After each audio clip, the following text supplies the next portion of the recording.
Welcome everyone. सो इस video में कुछ फिजिक्स के क्वेश्चन करेंगे जो CSR नेट नवंबर 2020 में आए थे। अभी तक मैंने जनरल एप्टीट्यूड के क्वेश्चंस कर दिए, अराउंड 15 क्वेश्चंस मैंने जनरल एप्टीट्यूड के किए थे। नाउ फिजिक्स के क्वेश्चन करेंगे। सेक्शन बी के 3.5 मार्क्स के हैं। एंड अगेन ये मेमोरी बेस्ड क्वेश्चन है, नॉट एक्चुअल क्वेश्चंस। लैंग्वेज थोड़ी डिफरेंट हो सकती है, बस क्वेश्चन ये सही है, जो आए थे वही हैं। ऑप्शंस भी इधर उधर हो सकते हैं थोड़े, ठीक है। फर्स्ट क्वेश्चन था 3.5 मार्क्स में, the eigenvalues of the following 3x3 matrix are. ये मैट्रिक्स दे रखा है 3x3 का, एंड इसकी आइगन वैल्यूज पूछे हैं क्या है। ये चार ऑप्शंस ऐसे दे रखे थे। ऐसे क्वेश्चन में यूजुअली जो हम ट्रिक यूज़ करते हैं वो यूज़ करते हैं कि फर्स्ट इज़ कि हमें पता है, मैंने eigen values and eigen vectors पे 3-4 वीडियोस बना रखी हैं, जिसमें एक वीडियो में सारी प्रॉपर्टीज़ भी बता रखी हैं जो यूजुअली हम यूज़ करते हैं ऐसे क्वेश्चन में। गेट में भी आते हैं, नेट में भी आते हैं ये क्वेश्चंस, हर बार ऐसे क्वेश्चंस आते हैं। जो प्रॉपर्टी यूजुअली हम यूज़ करते हैं वो यूज़ करते हैं सम ऑफ आइगन वैल्यूज़। अगर इसकी आइगन वैल्यूज़ किसी मैट्रिक्स की आइगन वैल्यूज़ ए मैट्रिक्स है जिसकी आइगन वैल्यूज़ λ1 λ2 λ3 हैं, 3 आइगन वैल्यूज़, क्योंकि एक 3x3 का मैट्रिक्स लिया है ए, 3 ही आइगन वैल्यू होंगी λ1 λ2। Sum of eigenvalues that is λ1 plus λ2 plus λ3 is equal to trace of that matrix, that is trace of A. मतलब sum of principal diagonal elements होता है trace of ए, उसके equal होता है। ये प्रॉपर्टी अगर हम यहाँ पे यूज़ करेंगे, trace of A that is a² पर b² पर c² and sum of eigenvalues. Eigenvalues यहाँ पे जो 3 दे रखी हैं, बट यहाँ पे ये वैल्यू हम यूज़ नहीं कर पाएंगे क्योंकि यहाँ पे product of eigen values in सब का करो, सब में सेम ही आ रहा है, a² plus b² plus c², तो सब में हम डिफ्रेंशिएट नहीं कर पाएंगे। नेक्स्ट प्रॉपर्टी जो हम यूजुअली यूज़ करते हैं वो होती है product of eigenvalues. Product of eigenvalues that is λ1 into λ2 into λ3 that is equal to determinant of that matrix. यहाँ पे वो यूज़ करते हैं, वो प्रॉपर्टी यूज़ करते हैं। डिटर्मिनेंट अगर हम इस m मैट्रिक्स का निकालेंगे, इसका डिटर्मिनेंट जो m का आएगा दैट विल बी 0 आएगा। प्रोडक्ट ऑफ आइगन वैल्यूज भी 0 होना चाहिए। यहाँ से अगर हम चेक करें सब में ही 0 आ रहा है, क्योंकि एक आइगन वैल्यू इन्होंने 0 दे ही रखी है। यहाँ से भी हम ये प्रॉपर्टी भी यूज़ नहीं कर पाएंगे। एंड जो अब मैं यूज़ करूँगा, क्योंकि हम ऐसे क्वेश्चन को उस वे से नहीं सोल्व कर सकते जैसे यूजुअली हम आइगन वैल्यूज़ जो निकालते हैं, जैसे इस मेथड से निकालते हैं। हम करेक्टरिस्टिक इक्वेशन लिखते हैं, determinant of m minus λi equal to 0। This is the characteristic equation. And इस इक्वेशन को जब हम सोल्व करेंगे, हमें कुछ determinant of a² minus λ ab ac, ऐसे ऐसे हमारे पास टर्म्स आ जाएंगी and that we equate to 0, और उससे हमारे पास λ की 3 वैल्यूज़ आ जाएंगी। वो हो जाएंगी हमारी आइगन वैल्यूज़। वो हम मेथड यहाँ पे यूज़ नहीं करेंगे क्योंकि बहुत लेंदी मेथड है। एग्ज़ाम में आपको ये 3.5 मार्क्स का क्वेश्चन है, ज़्यादा से ज़्यादा 5 to 10 मिनट्स लेने हैं। इसमें आपके ज़्यादा मार्क्स, ज़्यादा टाइम लग जाएगा। हम यहाँ पे प्रॉपर्टी क्या यूज़ कर सकते हैं, that if we see this matrix, अगर हम ध्यान से देखें इस मैट्रिक्स को, a² ab ac ab b² bc, column 2 जो है उसको मैं लिख सकता हूँ, कॉलम 2 को लिख सकता हूँ, कॉलम 1 को अगर मैं मल्टीप्लाई कर दूँ b से और डिवाइड कर दूँ a से, आप देखेंगे अगर कॉलम a को मैंने डिवाइड करा a से और मल्टीप्लाई कर दिया bc से, तो a b आ गया। फर्स्ट वाला टर्म देखें, सेकंड वाले में देखो b से मल्टीप्लाई करा b² बाय a कैंसिल हो जाएगा तो b² आ गया। ऐसे ही यहाँ पे b से मल्टीप्लाई करा, a b c हो गया, डिवाइड करा a से तो bc हो गया, ठीक है, तो एग्जैक्ट आ गया। c2 क्या है, b times a of c1। ऐसे ही c3 को हम लिख सकते हैं, जो थर्ड, ये कॉलम 1 है, ये कॉलम 2 है, ये कॉलम 3 है, ठीक है। एंड c3 को हम ऐसे ही लिख सकते हैं c/a टाइम्स ऑफ c1, ठीक है। एंड अगर कोई भी मैट्रिक्स ऐसी फॉर्म का दे रखा हो, मतलब ये प्रॉपर्टी मैंने बताई भी है पहले वीडियो में, आप देख सकते हैं, जो properties of eigen values and eigen vectors बताई है। हर बार ही वहाँ से एक क्वेश्चन आता ही है, ज़रूर देखें वो वीडियो। ये प्रॉपर्टी मैं यूज़ कर रहा हूँ, if we can write all the columns sorry and all the columns or rows as a scalar multiple of each other या फिर of any one row, then eigenvalues of such matrix की eigen values क्या हो जाती हैं? सारी eigen value zero हो जाएंगी एक्सेप्ट वन। अगर जैसे 3/3 का लेने हैं तो 3 ही आइगन वैल्यूज़ हैं। All eigen values will be zero except one. जो लास्ट आइगन वैल्यू हो जाएगी वो हो जाएगी ट्रेस ऑफ दैट मैट्रिक्स। ठीक है, अगर मैंने इस टाइप की होंगी, अगर ये 3/3 का मैट्रिक्स है। ऐसे ही अगर जिस ऑर्डर का होगा, जैसे 5/5 का, तो 5 आइगन वैल्यूज़ होंगी तो सारी आइगन वैल्यूज़ ज़ीरो हो जाएंगी। बस एक जो लास्ट आइगन वैल्यू है वो हो जाएगी trace of that matrix, trace of A, that is sum of principal diagonal elements. ठीक है, सो इस क्वेश्चन में क्या हो जाएगा, आइगन वैल्यूज़ कैसे आ जाएंगी? सो ये scalar multiple of each other है, सो इसकी आइगन वैल्यूज़ आ जाएंगी λ1, λ2 एंड λ3। सो सारी आइगन वैल्यूज जीरो हो जाएंगी। दो आइगन वैल्यू जो λ1 और λ2 है जीरो हो जाएगी, और लास्ट आइगन वैल्यू आ जाएगी trace of A, that is a² + b² + c²। ठीक है, and out of these option A option is correct. ठीक है, सो ऐसा सेम क्वेश्चन लास्ट मैंने जो जून शायद दिसंबर 2019 का था, उसमें भी ऐसा ही क्वेश्चन आ रखा था सेम। ठीक है, सेम नहीं कह सकते आप, देखो ये क्वेश्चन आया था, हमें इसकी आइगन वैल्यूज़ निकालनी थी। और ये क्वेश्चन जब मैंने किया था उसमें भी बताया था कि ऐसा क्वेश्चन प्रीवियसली भी आ रखा है। सो हर बार ही इस टाइप का क्वेश्चन आता है। और इसमें भी क्या, जैसे C2 को हम लिख सकते हैं, C2 को लिख सकते हैं 2 टाइम्स C1, C3 को लिख सकते हैं 3 टाइम्स C1। ठीक है, ऐसे ही जैसे मैंने यहाँ पे किया था। ठीक है, ऐसे ही रो को भी लिख सकते हैं, इसमें भी जैसे रो को भी लिख सकते हैं। सो R2 को लिख सकते हैं, ये जो रो 2 है, this is row 2, R2, R1, R3, 2 times R1, and R3 को लिख सकते हैं 3 टाइम्स R1। ठीक है, सो इस टाइप से जब भी हो तो इसकी आइगन वैल्यू सिंपली हो जाती हैं 0 0, और लास्ट आइगन वैल्यू हो जाएंगी 1 + 4 + 9, दैट विल बी 14। सो ये क्वेश्चन पहले भी आ रखा है। सो इस टाइप के क्वेश्चंस आते रहते हैं, तो आप ये क्वेश्चन ज़रूर ट्राई करें। ठीक है, सो नेक्स्ट क्वेश्चन था हमारे पास, ये इलेक्ट्रॉनिक्स से आया।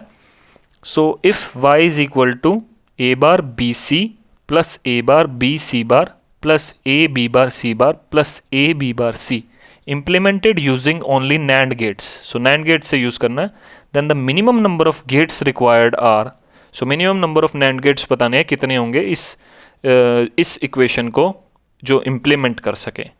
ठीक है, सो हम इस इक्वेशन को पहले सिंप्लीफाई करेंगे। So y is equal to हमें दे रखा है a bar B C plus a bar B C bar plus a b bar c bar plus a b bar c।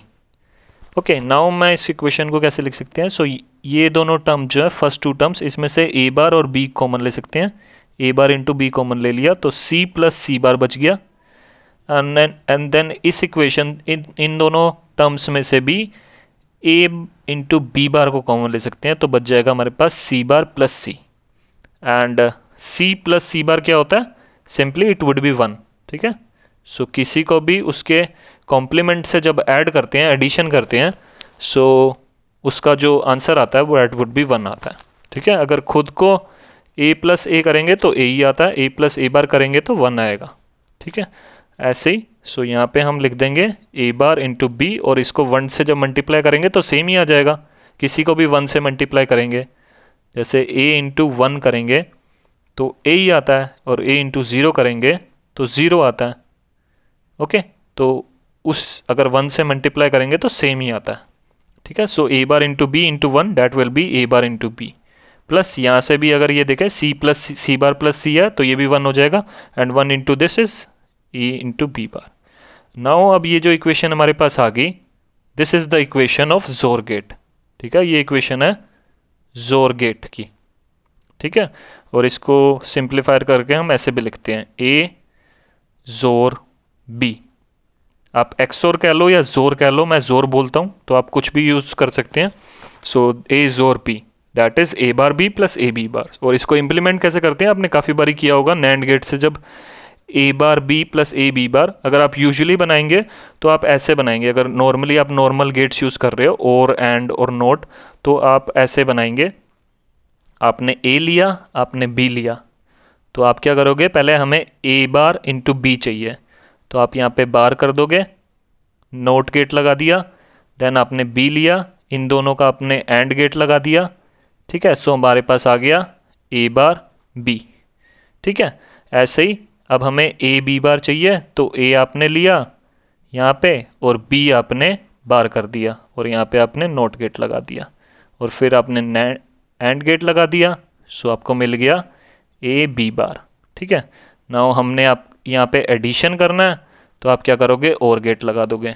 ठीक है, तो यूजुअली ऐसे बनाते हैं। मैं यहाँ पे बस बनाने के लिए आपको दिखा रहा हूँ। अगर यूजुअली बोलता कि कितने गेट से, नैंड लॉजिक नहीं, नॉर्मल गेट से अगर बनाते तो ऐसे बनाते हैं। ठीक है, अगर नैंड गेट से बनाते हैं तो आपने काफ़ी बारी बनाया होगा, जैसे सम एडर या फिर फुल एडर या हाफ एडर में आपने बनाते हो नैंड गेट से। सो वो ऐसे बनाते हैं नैंड गेट। ए लिया, बी लिया, उसको नैंड गेट में लगाया।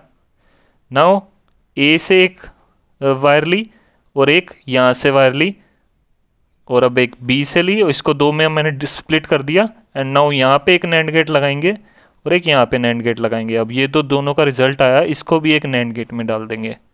सो हमारे पास जो आउटपुट यहाँ पे आता है वो आता है A bar B plus A B bar. ठीक है, आप वो यहाँ पे चेक भी कर सकते हैं। तो ये ए जोर बी होता है। ठीक है, तो ए जोर बी का यही होता है। So minimum number of gates पूछा है, तो यहाँ पे कितने गेट्स यूज़ कर रहे हैं, तो 4 गेट्स हमने यूज़ कर रहे हैं। सो आंसर हो जाएगा minimum number of gates required are 4। ठीक है, सो 4 गेट्स। सो आपको अगर डायरेक्ट पता है तो ये बहुत इजी क्वेश्चन था। जैसे ही आपको पता चले एक जोर बी है तो आपको पता है कि 4 गेट्स से ही बनेगा ये। ठीक है, बनाने की कोई ज़रूरत नहीं है, बस ये मैंने बताने के लिए बता दिया। और आप यहाँ पे देख भी सकते हैं कि कैसे कैसे, अगर आपको चेक करना है कि ये A bar B plus A B bar आता है या नहीं आता, तो आप यहाँ पे चेक कर सकते हैं क्या क्या हो रहा है। यहाँ पे ए आएगा, यहाँ पे ए इंटू बी का बार आ जाएगा। सो इसको हम लिख सकते हैं ए बार प्लस बी बार। सो डी मॉर्गन्स लॉ बार बार यूज़ करके आपके पास यही आ जाएगा। ठीक है, तो नेक्स्ट क्वेश्चन करते हैं। So third question quantum mechanics से है। So if ket n denotes the eigenstates of a one-dimensional harmonic simple harmonic oscillator with potential simple harmonic oscillator का इस टाइप का दे रखा है। At time t is equal to 0, the system is found to be in the state. So at t is equal to 0, the system is in this state. ठीक है, then what is the minimum time required to get back to the same state? So minimum time बताना है system same state में आ जाए जो पहले initially at time t is equal to 0 पे है। सो हम पहले at time t is equal to 0 जो हमारा सिस्टम दे रखा है, मैं उसको लिख लेता हूँ एक बारी। So ket psi x at time t is equal to 0। So इसको मैं ऐसे डिनोट करूँगा गेट साई नोट से। ठीक है, at time t is equal to 0, and वो हमें दे रखा है 1/√2 कैट 0 प्लस कैट 1। एंड ये जो कैट 0 और कैट 1 है, these are the eigen state for the simple harmonic oscillator corresponding to the ground state. ये ग्राउंड स्टेट के लिए एंड ये है फर्स्ट एक्साइटेड स्टेट के लिए। ठीक है, ऐसे ही लिखते हैं, कैट एन दे रखा है क्योंकि so N is equal to 0 ground state के लिए होता है और एन इक्वल टू 1 वो फर्स्ट एक्साइटेड स्टेट के लिए होता है। सो ये हमारे पास at T is equal to 0 पे दे रखा है। नाउ हमें क्या एट सम लेटर टाइम निकालना है। सो हम क्या करेंगे, इसमें टाइम एवोल्यूशन करेंगे। इस ऑपरेट इस जो स्टेट का है इसका टाइम एवोल्यूशन करेंगे। सो टाइम एवोल्यूशन ऑपरेटर से सिंपली मल्टीप्लाई कर देंगे। So ket psi T at some later time है, ये ket psi T at some later time क्या हो जाएगा, इसको हम मल्टीप्लाई कर देंगे टाइम एवोल्यूशन ऑपरेटर से। सो वो होता है E raise to power minus I by H cross into H cap T. ये हैमिल्टोनियन है, एच कैप इंटू टी, और इसको मल्टीप्लाई कर दिया हमने कैट साई नॉट से। ठीक है, नाउ इसे सोल्व करते हैं। सो डैट विल बी 1/√2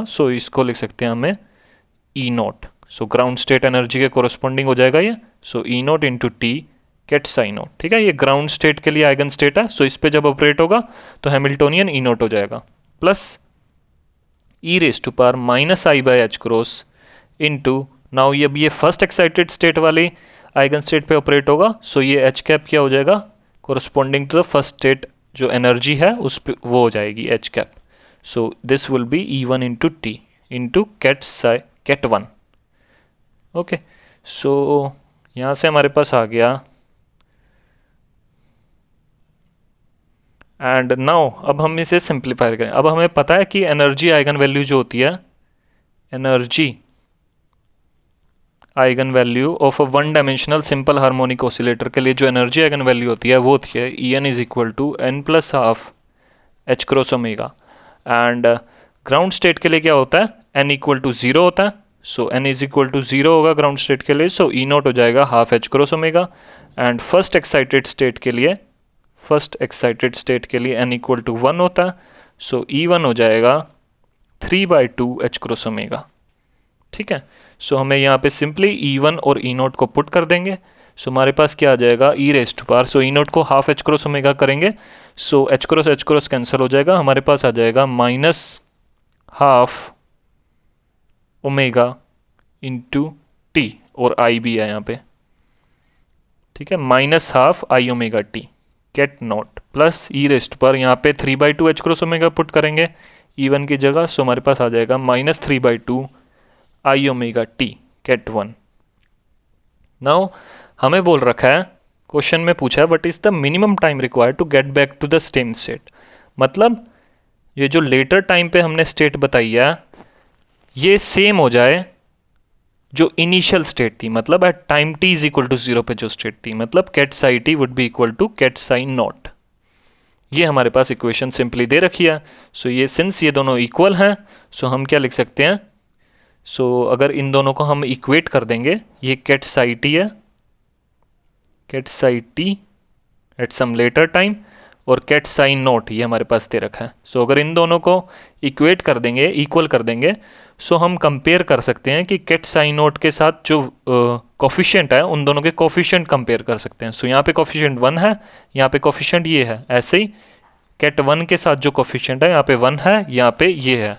सो अगर कंपेयर करेंगे सो हमारे पास आ जाएगा E raise to power minus half I omega T that will be equal to, ये कोफिशिएंट है इसका और ये हो जाएगा 1 के equal, and E raise to power minus 3/2 I omega T that will be equal to 1। Now ऐसे equations को सोल्व करने के लिए सिंपली डिवाइड कर देते हैं एक दूसरे से। सो एक दूसरे से अगर इस इक्वेशन को इस इक्वेशन से डिवाइड करेंगे, so minus half I omega t divided by e raise to power minus 3/2 I omega T that will be equal to 1। ठीक है, इसके नीचे ले आया, सो ये हो जाएगा E raise to power I omega T मैंने कॉमन ले लिया, एंड माइनस हाफ ये ऊपर जाके हो जाएगा प्लस 3/2 आई ओमेगा टी मैंने कॉमन ले लिया दोनों में से, सो ये हो जाएगा and that will be equal to 1। और इसको जब सोल्व करेंगे so that will be 1 only, so ये 1 के इक्वल ही होगा। So e raise to power I omega T that will be equal to 1, and 1 को हम क्या लिख सकते हैं, ई रेस टू पावर हमें पता है ऑयलर्स इक्वेशन से e raise to power i theta होता है cos theta plus i sine theta, and so theta की जगह अगर हम पाई डालेंगे, so e raise to power i pi cos pi होता है -1 और साइन पाई होता है 0, सो ये होता है -1। एंड अगर 2 पाई डालें ई रेस टू पावर आई 2 पाई, वो हो जाएगा क्योंकि कोस 2 पाई 1 होता है और ये साइन 2 पाई 0 होता है, सो ये हो जाता है 1। ठीक है, सो यहाँ पे हम लिख सकते हैं e raise to power i 2n pi, मतलब हर मल्टीपल पे। ठीक है, सो ये 2 पाई या 4 पाई या 6 पाई सब पे 1 ही रहेगा। सो ई रेस टू पावर मैंने जनरलाइज कर दिया, ई रेस टू पावर 2n पाई कर दिया।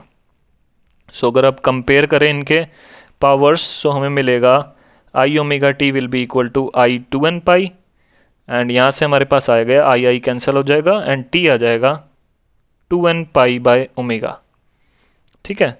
एंड एक और चीज़, अगर हम इस इक्वेशन को इस पे डिवाइड करें, मतलब ई रेस्ट टू पर 3/2 आई omega t e raised to पर -12 omega t i omega t that will be equal to 1/1। और अगर ऐसे डिवाइड करेंगे तो हमारे पास आएगा e raise power -i omega t will be equal to 1। और ये सेम हम ऐसे यहाँ पे भी लिख सकते हैं जैसे पहले लिखा था 2n पाई, और यहाँ पे हमारे पास आएगा -i omega t will be equal to 2n pi, मतलब t is equal to -2n pi by omega.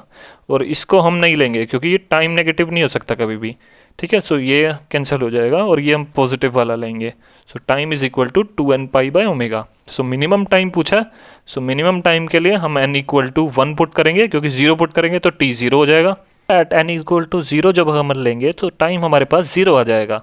और हमें बताया कि एट सम लेटर टाइम बताना है कि कब वो सिस्टम उस स्टेट में आ जाएगा, ठीक है। इसमें पूछा what is the minimum time required to get back to the same state, मतलब एट सम लेटर टाइम जब वो इनिशियल स्टेट में आ जाएगा। अगर t इज इक्वल टू 0 होगा मतलब इनिशियली वो time t is equal to 0 ket psi naught में है, और फाइनल भी कैट साई नोट में ही रहेगा, क्योंकि at time t is equal to 0 तो वो इसी स्टेट में है ना। सो लेटर टाइम पे बताना है, मतलब ket psi t will be equal to ket psi naught किस टाइम पे होगा। So at some later time, so later time के लिए t must be greater than 0। So that means n is equal to 1 ही put करना पड़ेगा। So n is equal to 1 put करेंगे, so t is 2 pi by omega आ जाएगा, ठीक है। So later and n integer ही रहेगा, क्योंकि यहाँ से हमने देखा था जब हमने e raise power i 2 pi करा था, so that will be e raise power 2n pi, some integer multiple of n। So n is equal to 1 2 3 से स्टार्ट हो रहा है, okay. So n equal to 1 पे टाइम हो गया t 2 pi by omega. So this is the minimum time required to get back to the same state. So out of these options, that option will be D will be correct, 2 pi by omega. Okay. Now, so ये 3 questions मैंने solve कर दिए हैं। So next video में 3 और question solve करेंगे। सो और अगर आपके पास और कोई क्वेश्चंस हैं, क्योंकि मेरे को ये क्वेश्चंस किसी स्टूडेंट ने भेजे हैं, सो अगर आपके पास और कोई क्वेश्चंस हैं सो आप प्लीज़ मुझे सेंड करिए। So we will solve in the next video, okay. So thank you.